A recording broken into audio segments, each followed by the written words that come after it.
Hayatındaki en büyük düşmanın kim olduğunu düşündün mü hiç? Seni terk eden biri mi?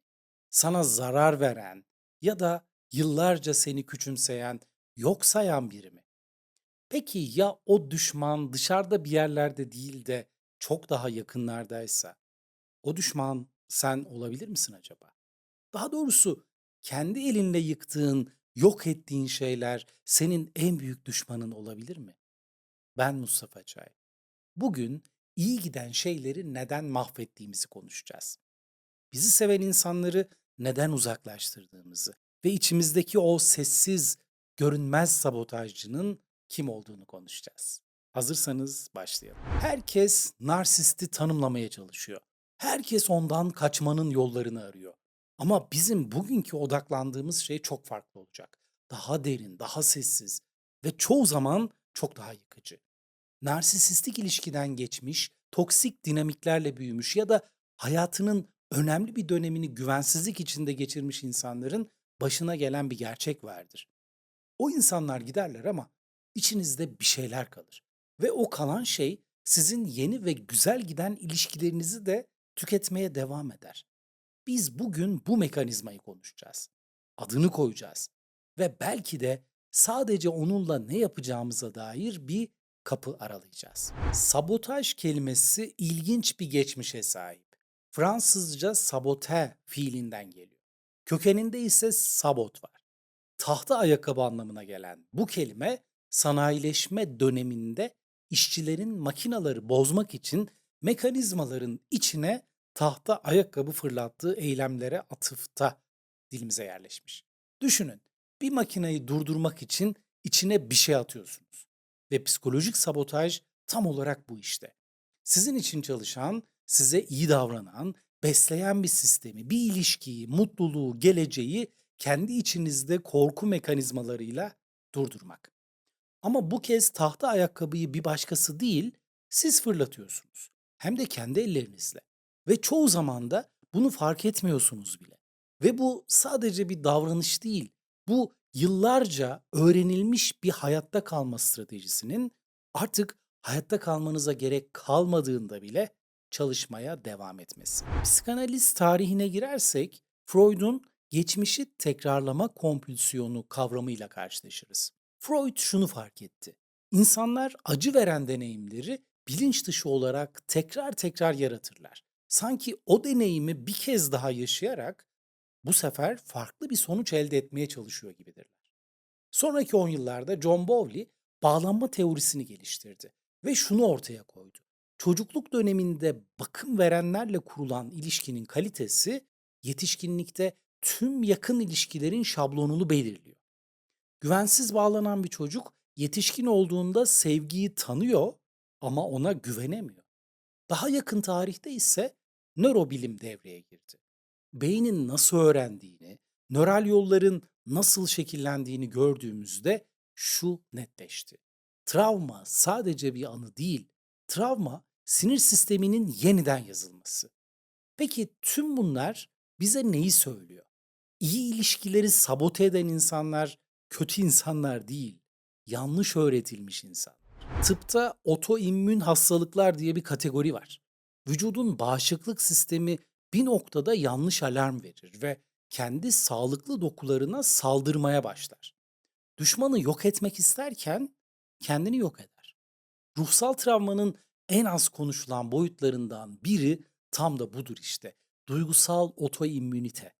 Toksik bir ilişkide ya da güvensiz bir çocukluk ortamında uzun süre kalan biri hayatta kalabilmek için çok özel bir bağışıklık sistemi geliştirir. Her sıcaklığı potansiyel bir tuzak olarak okur. Her yakınlaşmayı yaklaşan bir felaketin habercisi olarak algılar. Tehlike sinyallerini çok erken, çok keskin fark eder ve bu sistem o dönemlerde sizi kurtarmıştı. Hayatta kalmanızı sağlamıştı. Bu sistem akıllıydı, işlevseldi ve gerekliydi. Ama şimdi güvenli bir ilişkide o sistem aynı şiddetle çalışmaya devam ediyor. Ve bu defa düşman sizi seven birinin "anlat, seni dinliyorum" cümlesi. İçsel sisteminiz güvenden gelen bir cümleye tehlike sinyali gönderiyor. Sadece o cümle çok farklı geldiği için. Çok sakin, istikrarlı ve çok güvenli olduğu için. Peki buradaki sorun ne? Sorun şu, beyin tanıdık olana aşinadır. Hangi yoldan defalarca geçtiyseniz beyin bir sonraki sefere en az dirençle o yola girer. Ve eğer yıllarca sevgi eşittir acı, yakınlık eşittir tehlike, iyilik eşittir fırtınadan önceki sessizlik diye yaşadıysanız, yeni ve sağlıklı bir sevgi geldiğinde beyin onu tanıyamıyor. Çünkü o sevgi çok farklı, çok yabancı, çok düz ve çok sıkıcı geliyor. Sabotajın 4 temel biçimi vardır. Birincisi test etme döngüsüdür. Kişi güvenli hissetmek yerine test etmeye başlar ve her testten geçildiğinde çıtayı biraz daha yükseltir. Bu kendi kehanetini gerçekleştiren bir döngüdür. Herkes eninde sonunda ayrılıyor inancı, ilişkiyi o noktaya taşıyacak koşulları bizzat yaratır. İkincisi duygusal yok oluştur. Her şey iyi giderken aniden kapanma, soğuma, mesafe koymadır bu. Partneriniz ne oldu diye sorduğunda hiçbir şey yok demek. Çünkü o kapanma bir korunma refleksidir. Çok yakınlaştım, geri çekilmeliyim demektir. Üçüncüsü kusurları büyütmektir. Küçük bir hata tarihin bütün ağırlığıyla yargılanır. Bir mesaja geç dönmek, yıllarca yaşanan terk edilme korkusunun tüm yükünü taşıyabilir. Bu tepkiler size irrasyonel gelebilir. Ama onlar aslında rasyoneldir fakat sadece yanlış döneme aitlerdir. Dördüncüsü ve en sessiz olanı değersizlik hikayesidir.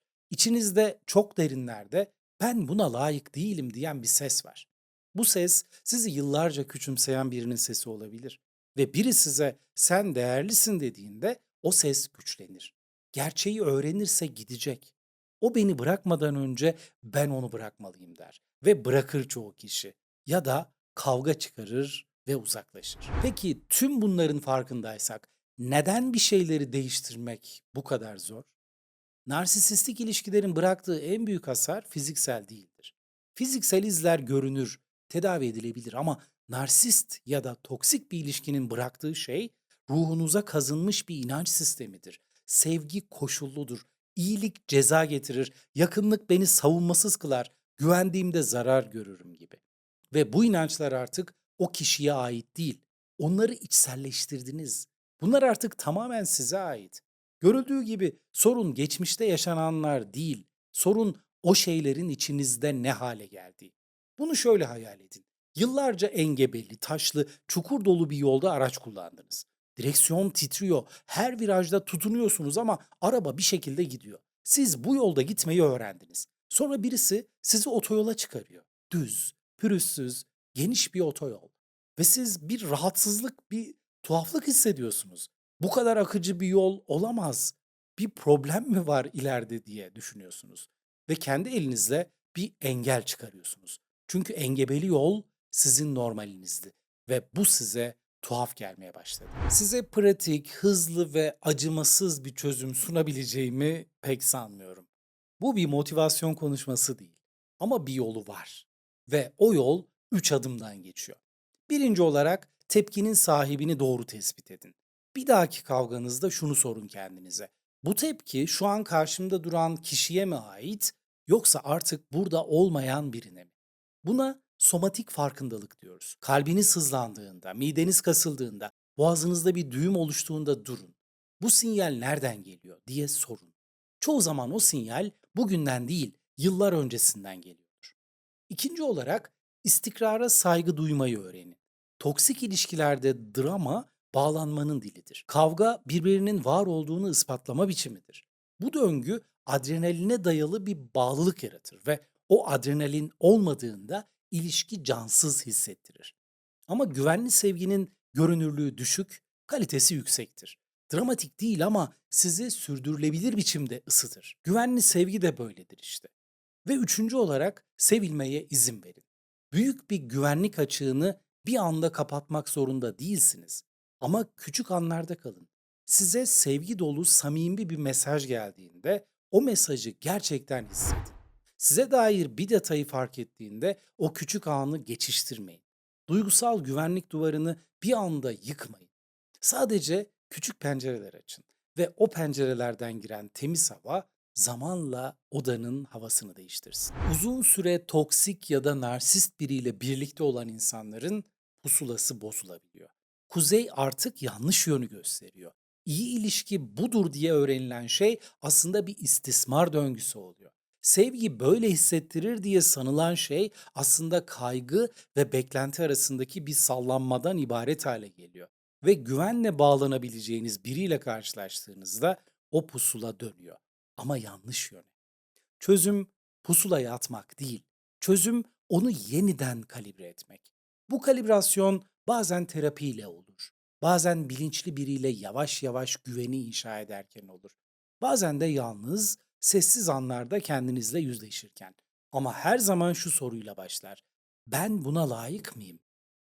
Ve bu farkındalıkla o soru değişir. Bugün belki de ilk kez içinizden şu geçebilir.